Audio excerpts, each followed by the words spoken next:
Assalamualaikum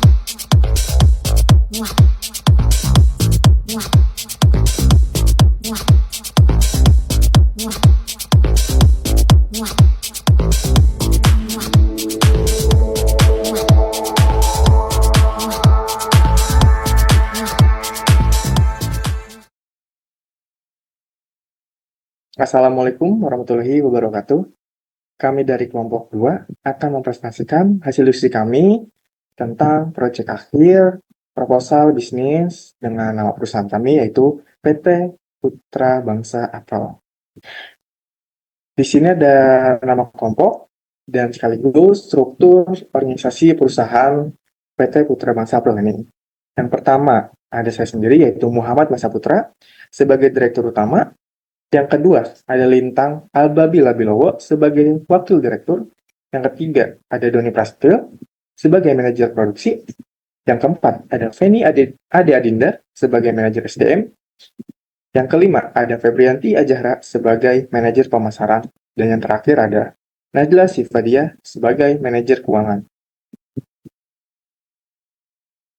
Yang pertama, ada eksekutif summary.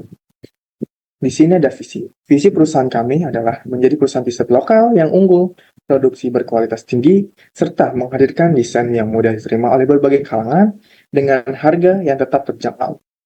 Selanjutnya, misi.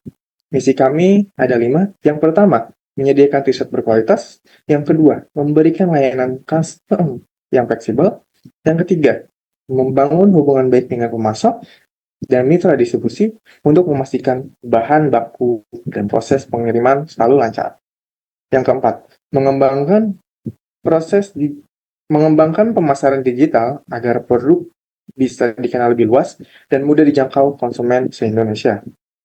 Yang kelima, meningkatkan kemampuan tim melalui pelatihan dan pengembangan agar kualitas produksi terus membaik dari waktu ke waktu.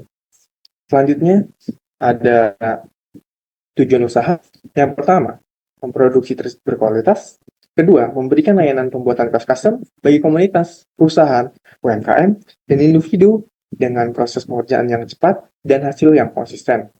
Yang ketiga, mengembangkan usaha lokal yang mampu bersaing dengan produk industri garmen lainnya.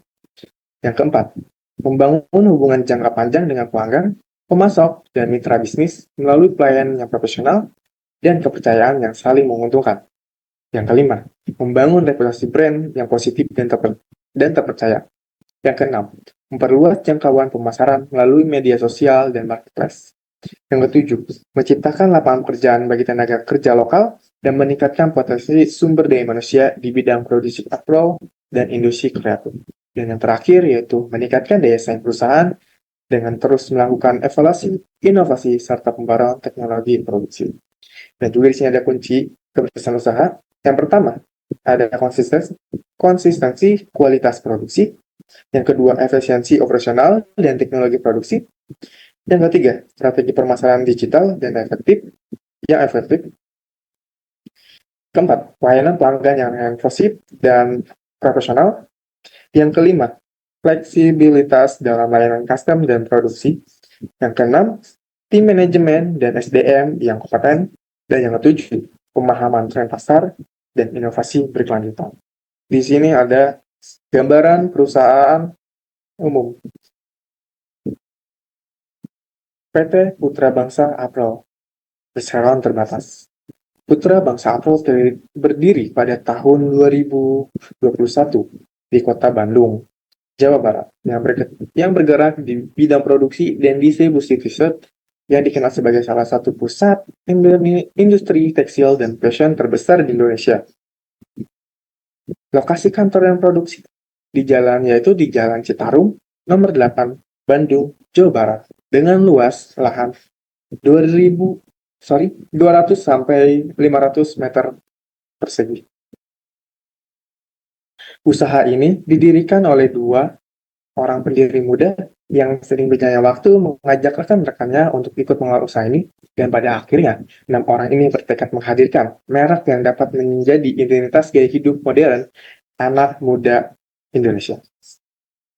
PT Putra Bangsa Apro berhasil menarik perhatian pasar melalui media sosial berkat kualitas kualitas bahan kaos yang sangat lembut, pilihan warna yang beragam, serta konsep berdesain minimalis yang mudah dipadukan dengan berbagai gaya berpakaian. Seiringnya waktu, PT Putra Apparel semakin aktif memanfaatkan media sosial, marketplace, dan situs web resmi sebagai sarana promosi utama saat ini. Produksi Putra Bangsa dapat dengan mudah ditemukan di berbagai platform daring seperti Shopee, Tokopedia, dan TikTok Shop, serta dijual melalui jaringan pasar dan toko mitra yang terbesar di sejumlah daerah. Akan dilanjutkan oleh rekan saya selanjutnya. Bagian C yaitu produk. Yang pertama ada gambaran produk. Di perusahaan kami memiliki beberapa kategori dan setiap kategorinya memiliki tipe yang berbeda-beda. Dan perusahaan kami memakai jenis bahan katun yang berbahan unisex dan kartun combat premium. Produk kami memiliki berbagai macam ukuran, yaitu ada S, M, L, XL, dan XXL. Sebagai berikut, yang pertama itu di sini ada gambaran produk, ada 3, yaitu yang pertama ada Neutra. Neutra adalah koleksi t-shirt kami yang bergaya minimalis dengan desain simpel, warna-warna netral, dan bahan katun premium yang nyaman dipakai sehari-hari. Dirancang untuk generasi muda yang ingin tampil rapi, modern, dan fleksibel tanpa meninggalkan kesan stylish. Lalu yang kedua ada BLNK, adalah koleksi t-shirt polos dan simpel dengan desain clean dan bahan katun lembut. BLNK memberikan tampilan kasual yang fleksibel, cocok untuk dipadukan dengan berbagai gaya anak muda masa kini. Lalu yang terakhir ada Ondes, adalah koleksi t-shirt dengan nuansa santai dan gaya effortless yang mencerminkan kehidupan anak muda yang bebas dan percaya diri, dibuat dari bahan katun premium yang ringan dan adem. Ondes cocok untuk aktivitas harian, nongkrong, hingga gaya streetwear kekinian. Lalu selanjutnya ada gambaran pesaing. Yang pertama itu ada Erigo, Screamos, dan 3 Second. Lalu ada gambaran penjualan. Penjualan Putra Bangsa T-shirt berfokus pada pemasaran online dan kerjasama dengan reseller lokal. Saat ini produk sudah tersedia di Shopee, Tokopedia, dan TikTok Shop, serta dipromosikan secara aktif melalui Instagram dan TikTok. Rencana awal penjualan akan difokuskan pada seri BLNK dan Neutra, karena keduanya memiliki permintaan yang sangat tinggi, sedangkan seri Ondes akan menjadi varian yang lebih trendy dengan gaya streetwear santai untuk menarik pasar yang lebih luas. Lalu selanjutnya ada rencana dan pencapaian. Yang pertama itu untuk rencana kami membuka flagship store di setiap kota yang ada di Indonesia, meluncurkan lini eco-friendly berbahan daur ulang, ekspansi ke pasar Asia Tenggara melalui e-commerce internasional. Pencapaian kami yaitu menjadi top seller kategori t-shirt lokal di Shopee 2023. Lalu selanjutnya ada teknologi. Proses pemotongan kain atau cutting dilakukan dengan sistem otomatis agar hasil potongan lebih presisi dan cepat. Sedangkan proses sablon kami menggunakan teknologi digital printing sehingga warna lebih tajam dan tahan lama. Pada sistem pemasaran, perusahaan memanfaatkan kecerdasan pembuatan AI untuk sistem penjualan dengan marketplace seperti Shopee, Tokopedia melalui sistem API. Perusahaan juga menggunakan perangkat lunak ERP untuk mengatur persediaan bahan baku dan produk jadi. Lalu selanjutnya yang terakhir ada masa depan produk. PT Putra Bangsa Apparel berencana mengembangkan lini recycle series yang menggunakan bahan daur ulang dan pewarna ramah lingkungan untuk mendukung gaya hidup yang berkelanjutan, serta berencana bekerja sama dengan desainer lokal dan influencer fashion untuk menciptakan koleksi yang sangat eksklusif. D. Ringkasan analisis pasar.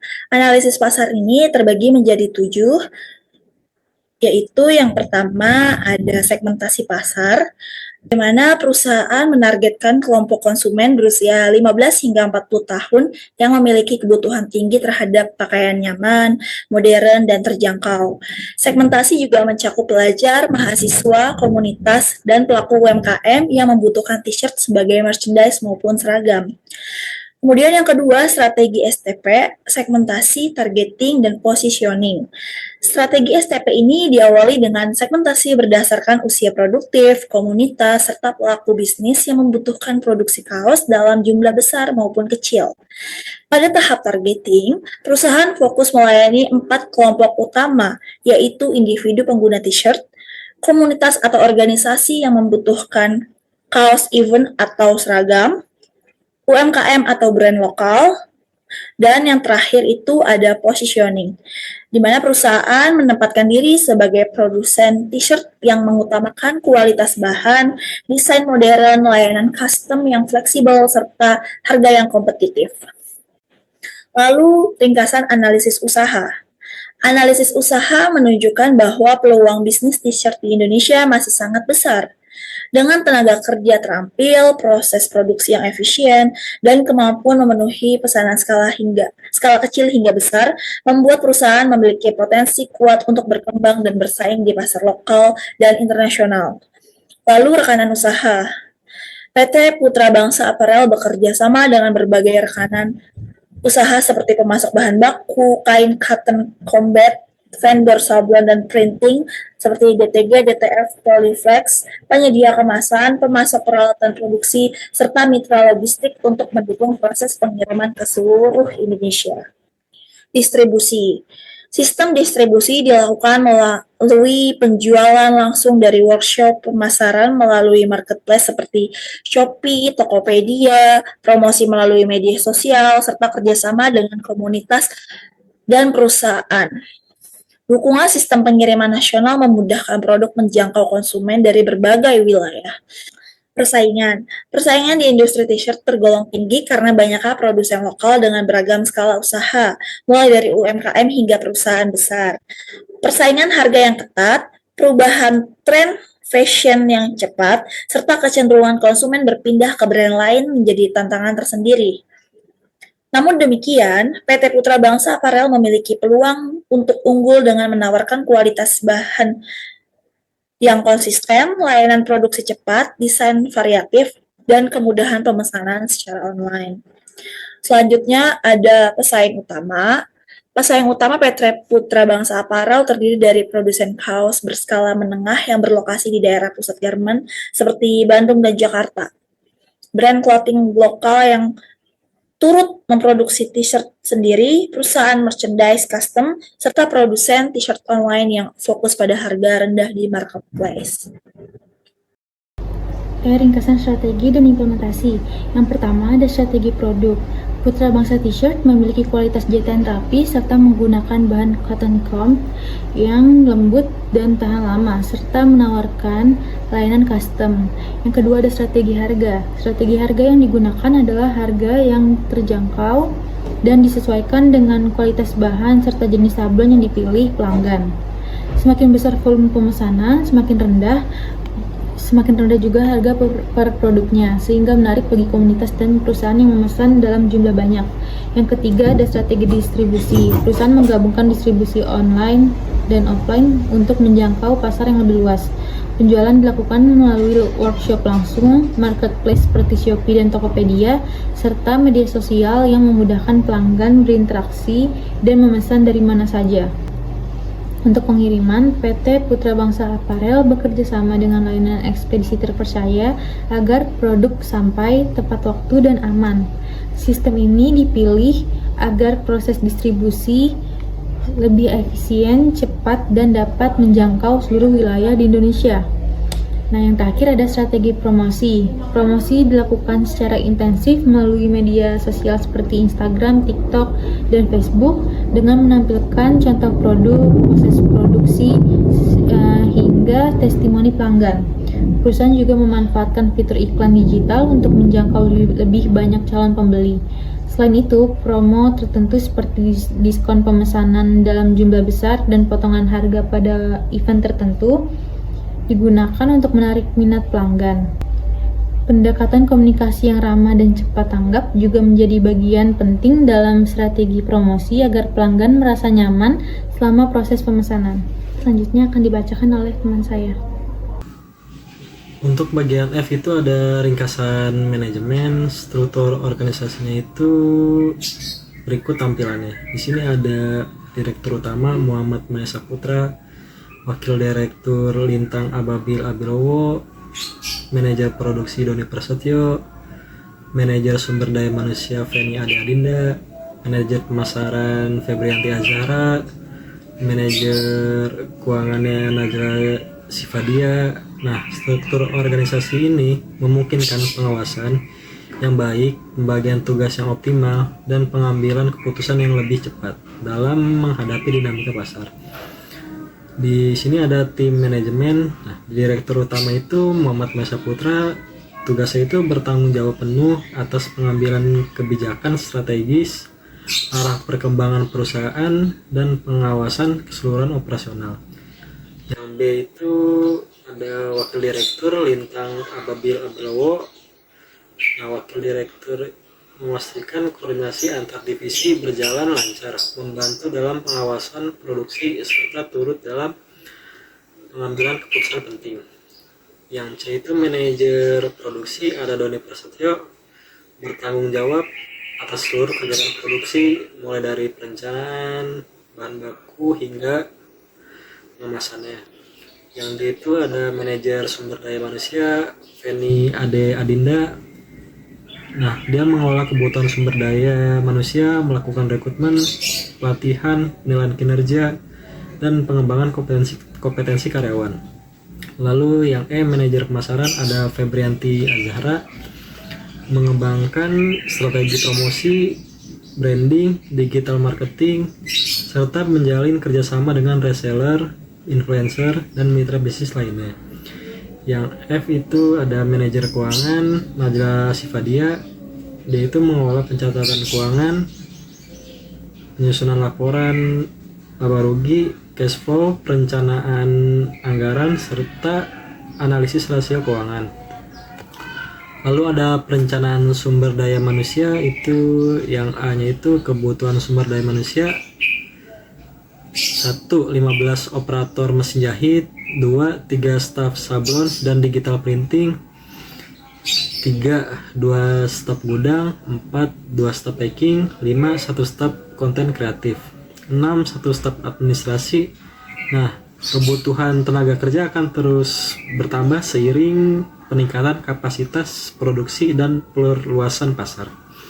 Yang bagian B itu ada rekrutmen dan seleksi. Rekrutmen dilakukan secara terbuka melalui media sosial, marketplace, pekerjaan, dan rekomendasi internal. Seleksi dilakukan berdasarkan keterampilan teknis, pengalaman kerja, dan kemampuan beradaptasi dalam lingkungan produksi. Yang C ada pelatihan dan pengembangan. Perusahaan menyediakan pelatihan. 1. Teknik jahit dan sablon sesuai standar industri. 2. Pelatihan digital marketing untuk tim pemasaran. 3. Pelatihan penggunaan ERP dan sistem inventory untuk staf gudang dan keuangan. Lalu yang D ada evaluasi dan penilaian kinerja. Evaluasi dilakukan setiap 3 bulan untuk memastikan produktivitas tetap optimal. Penilaian mencakup kualitas kerja, ketetapan waktu, kemampuan bekerja sama, serta kedisiplinan.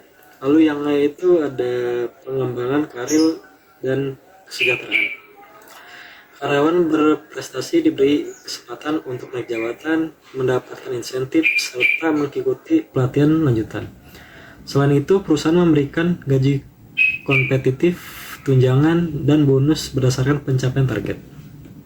Selanjutnya adalah G, perencanaan keuangan. Yang pertama, asumsi keuangan. Harga jual produk kaos yaitu 110.000 per unit. Kain untuk satu kaos yaitu 1,5 meter dengan harga meternya itu 40.000 per meter. Biaya bahan baku 1,5 meter kali 40.000 sama dengan 60.000. Biaya tenaga kerja dan sablon 22.000 per unit. Biaya kemasan 2.500, biaya overhead 1.500, maka total biaya variabel sama dengan 60.000 ditambah 22.000 ditambah 2.500 ditambah 1.500 sama dengan 86.000 per unit. Biaya tetap bulanan perusahaan atau fixed cost, termasuk gaji manajemen, listrik, internet, perawatan, dan sewa ditetapkan sebesar 28 juta per bulan dengan kapasitas produksi rata-rata 1.500 unit kaos per bulan. Selanjutnya yang kedua, indikator keuangan. Indikator keuangan utama yang digunakan perusahaan adalah contribution margin, gross profit margin, dan net profit margin. Contribution margin menghitung kontribusi setiap unit yang terjual terhadap penutup biaya tetap dengan rumus CM sama dengan P kurang VC.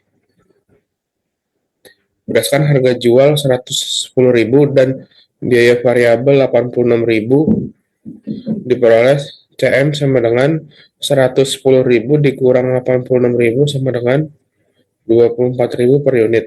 Selanjutnya, gross profit margin dihitung menggunakan rumus GPM sama dengan CM bagi P kali 100%. Sehingga GPM sama dengan 24.000 dibagi 110.000 dikali 100% sama dengan 21,8%. Indikator ini menunjukkan bahwa setiap penjualan memberikan margin kontribusi sebesar 21,8% terhadap pendapatan penjualan. Perusahaan juga menetapkan target pertumbuhan penjualan sebesar 10-15% setiap bulan seiring peningkatan saluran pemasaran digital dan kerjasama dengan reseller.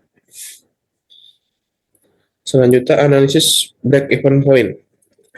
Analisis break-even point BEP digunakan untuk mengetahui jumlah penjualan minimum yang diperlukan agar perusahaan berada pada titik impas. Perhitungan menggunakan rumus BEP unit sama dengan FC bagi CM, yaitu 28 juta dibagi 24.000 sama dengan 1.166,6 yang dibuatkan menjadi 1.167 unit per bulan. Artinya PT Putra Bangsa Aparel harus menjual setidaknya 1.167 kaos setiap bulan untuk menutup seluruh biaya tetap dan variabel. Dalam bentuk rupiah, perhitungan BEP dilakukan menggunakan rumus BEP revenue sama dengan BEP unit kali P, sehingga 1.167 kali 110.000 sama dengan 128.370.000. Hasil ini menunjukkan bahwa titik impas dapat dicapai apabila pendapatan bulanan mencapai minimal 128.370.000. Selanjutnya ada proyeksi laba rugi. Proyeksi laba rugi dihitung berdasarkan jumlah produksi dan penjualan sebesar 1.500 unit per bulan. Rumus laba adalah laba sama dengan hasil CM kali Q dikurang FC, sehingga laba sama dengan 24.000 dikali 1.500 dikurang 28 juta yang dengan menghasilkan 8 juta per bulan. Dengan demikian, laba bersih tahunan diperoleh dari 8 juta dikali 12 bulan, sehingga mendapatkan hasil 96 juta. Perhitungan ini menunjukkan bahwa perusahaan menghasilkan keuntungan positif apabila penjualan konsisten di atas titik impas. Selanjutnya, proyeksi cash flow. Arus kas operasional dihitung dengan membandingkan total pendapatan dan total biaya.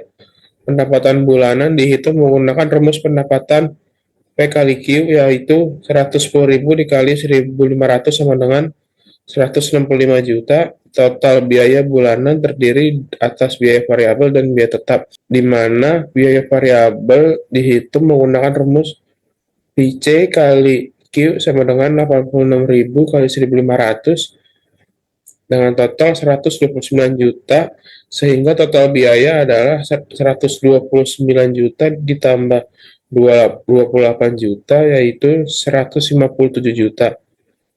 Maka arus kas operasi dihitung dengan rumus cash flow sama dengan pendapatan dikurang total biaya, yaitu 165 juta dikurang 157 juta sama dengan 8 juta. Arus kas positif menunjukkan bahwa perusahaan mampu memenuhi kewajiban operasional dan meningkatkan cadangan kas. Selanjutnya, proyeksi neraca. Proyeksi neraca disusun berdasarkan estimasi aset, kewajiban, dan ekuitas pada akhir tahun. Aset tetap perusahaan berupa mesin, peralatan produksi, dan studio kreatif memiliki nilai total 120 juta dengan laba bersih tahunan sekitar 96 juta. Kas perusahaan pada akhir tahun diproyeksikan sebesar nilai tersebut. Persediaan bahan baku dan barang jadi diperkirakan memiliki nilai 20 juta. Dengan demikian, total aset dihitung sebagai aset sama dengan 120 juta ditambah 96 juta ditambah 20 juta sama dengan 236 juta. Kewajiban jangka pendek diperkirakan sebesar 10 juta, sehingga ekuitas dihitung melalui rumus ekuitas sama dengan aset dikurang kewajiban, yaitu 236 juta dikurang 10 juta sama dengan 226 juta. Hal ini menunjukkan posisi keuangan perusahaan yang stabil. Dan terakhir, rasio bisnis. Rasio bisnis digunakan untuk mengevaluasi kesehatan keuangan perusahaan. Current ratio dihitung menggunakan rumus aset lancar dibagi kewajiban lancar, yaitu 96 juta ditambah 20 juta sama dengan 116 juta dibagi 10 juta sama dengan 11,6, menunjukkan tingkat likuiditas yang sangat baik. Net profit margin dihitung menggunakan rumus laba bersih dibagi pendapatan dikali 100%, sehingga 8 juta dibagi 165 juta dikali 100% sama dengan 4,85%. Selanjutnya, return of investment dihitung menggunakan rumus laba tahunan dibagi investasi awal dikali 100%, yaitu 96 juta dibagi 120 juta dikali 100% sama dengan 80%, yang menunjukkan tingkat pengembalian investasi yang tinggi. Payback period dihitung melalui rumus investasi awal dibagi laba tahunan menghasilkan 120 juta dibagi 96 juta, yaitu 1,25 tahun atau 15 bulan, yang menunjukkan waktu balik modal yang cepat untuk ukuran bisnis aparel. Oke, baik. Yang terakhir ada penutup. Proposal bisnis PT Putra Bangsa Apparel ini disusun sebagai gambaran menyeluruh mengenai rencana, strategi, dan potensi pengembangan usaha di bidang produksi t-shirt lokal. Melalui analisis pasar, strategi pemasaran, pengelolaan manajemen, serta perencanaan keuangan yang telah dijabarkan, perusahaan optimis mampu berkembang menjadi brand apparel lokal yang kompetitif, modern, dan berkelanjutan. Dengan mengutamakan kualitas produk, pelayanan pelanggan, serta pemanfaatan teknologi dalam proses produksi dan pemasaran, PT Putra Bangsa Apparel siap bersaing di industri fashion yang dinamis. Dukungan sumber daya manusia yang kompeten, strategi promosi digital yang tepat sasaran, serta fleksibilitas dalam layanan custom menjadi kekuatan utama perusahaan dalam menghadapi tantangan pasar. Semoga usaha ini dapat memberikan manfaat, membuka lapangan kerja baru, serta menjadi kebanggaan sebagai produk lokal yang berkualitas bagi masyarakat Indonesia. Baik, sekian presentasi dari kelompok kami, yaitu kelompok 2. Kurang lebihnya kami mohon maaf. Wassalamualaikum warahmatullahi wabarakatuh. Selamat siang. Terima kasih.